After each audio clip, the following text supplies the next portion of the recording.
Si vous êtes né dans les années 50 et 60, alors vous allez peut-être suivre le message qui suit avec un intérêt particulier. Chers téléspectateurs, mesdames et messieurs, nous saluons aussi tous les jeunes et les plus âgés d'entre vous. Nous connaissons tous ces magnifiques cartes postales et leurs paysages idylliques à en couper le souffle avec un ciel d'un bleu profond. Adolescents, nous avons souvent regardé les avions à réaction avec peut-être l'envie d'être aussi là-haut et nous émerveiller du monde vu d'en haut, libre et sans souci.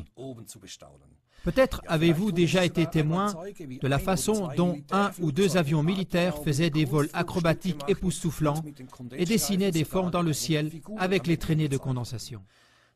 Que ce soit des avions de ligne ou bien lors de voltiges aériennes, sûrement vous avez pu suivre des yeux pendant un temps les traînées de condensation jusqu'à ce qu'elles se soient peu à peu dissoutes. Quand avez-vous pu observer cela pour la dernière fois? Cela remonte sûrement aux années 70. Le jeudi 30 mars 2014, à 12h20, la chaîne suisse SRF1 a diffusé la prévision météorologique suivante. Demain, vendredi, les traînées de condensation vont être beaucoup plus visibles que d'habitude. Cela a à voir avec l'humidité atmosphérique qui est plus élevée. Effectivement, ce vendredi-là, le ciel entier était recouvert d'un dessin de lignes ressemblant à un échiquier qui plus tard s'est épaissi pour former du brouillard. Et cela est juste à cause de l'humidité atmosphérique? Ou bien n'est-ce pas que certaines traînées de condensation qui restent dans le ciel sont plutôt des substances toxiques qui ont été pulvérisées et qui non seulement recouvrent le ciel d'un brouillard, mais en plus retombent sur la terre et se posent subtilement sur tout ce qui vit? Le doute existe que justement ces journées avec une humidité atmosphérique plus élevée sont utilisées abusivement pour procéder à des vols chemtrails camouflés. Le mot chemtrails est composé des termes chimie ou bien produits chimiques et du terme anglais contrails qui signifie traînée de condensation. Ces traînées de condensation contiennent, en plus des gaz résiduels provenant des réacteurs, encore d'autres produits chimiques. Ces traînées de condensation-là ont la particularité de rester plus longtemps visibles dans le ciel.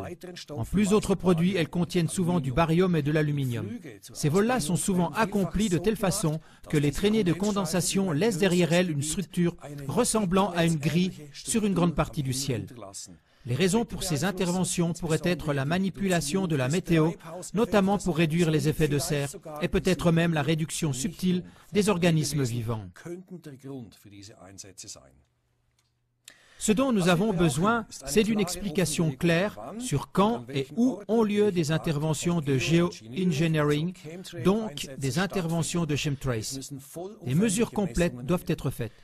Il est inadmissible que la population puisse être mise en danger sans avoir connaissance des faits réels. À propos de faits, Mark Twain a dit un jour une remarque intéressante sur ce sujet. On doit connaître les faits avant qu'ils puissent être tordus. Chers téléspectateurs, chères téléspectatrices, ce n'est pas seulement de ce sujet que CLA TV traite inlassablement. Malheureusement, car on doit dire malheureusement, le monde entier et surtout les hommes qui y vivent proposent beaucoup d'autres sujets encore.